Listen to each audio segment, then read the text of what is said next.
بسم اللہ الرحمن الرحیم الحمدللہ والصلاۃ علی رسول اللہ۔ آج ہم پڑھیں گے وہ نحوی بات جو امام سیبوی کی بخشش کا سبب بنی، لیکن اس سے پہلے تمہید کے طور پر یہ ہم پڑھیں گے معرفہ کے درجات۔ نحو کی کتابوں میں معرفہ کے درجات بیان ہیں۔ سب سے بڑا معرفہ ضمیر متکلم، دوسرے نمبر کا معرفہ ضمیر مخاطب، تیسرا درجہ معرفہ میں ضمیر غائب کا، چوتھا درجہ معرفہ کے اندر علم کا، پانچواں درجہ مبہمات، مبہمات سے مراد اسماء اشارہ، اسماء موصولہ،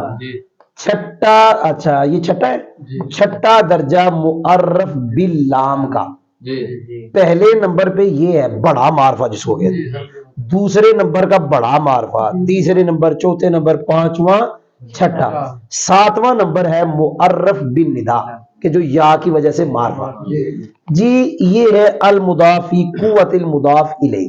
اس کا مطلب ہے کہ جو معرفہ مضاف ہے، یعنی جو اضافت کی وجہ سے معرفہ بنا، اس کا درجہ وہی ہے جو مضاف الیہ کا ہے۔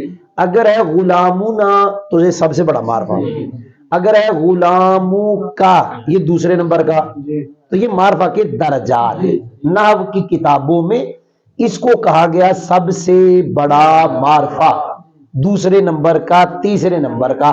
اب آئیے اصل بات کی طرف۔ امام سیبوی کو کسی نے خواب میں دیکھا، اس سے پوچھا امام سیبوی تیرا کیا حال ہے؟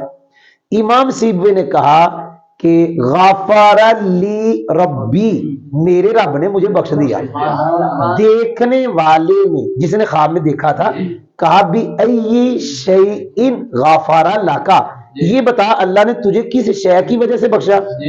اب امام سیبوی نے وہ نحوی بات بیان کی جس وجہ سے امام سیبوی کو بخشا گیا۔ امام سیبوی نے کہا نحویوں نے یہ درجے بیان کیے، کہا سب سے بڑا معرفہ، دوسرے نمبر کا، تیسرے نمبر کا۔ امام سیبوی کہتا ہے میں نے کہا سب سے بڑا معرفہ لفظ اللہ ہے۔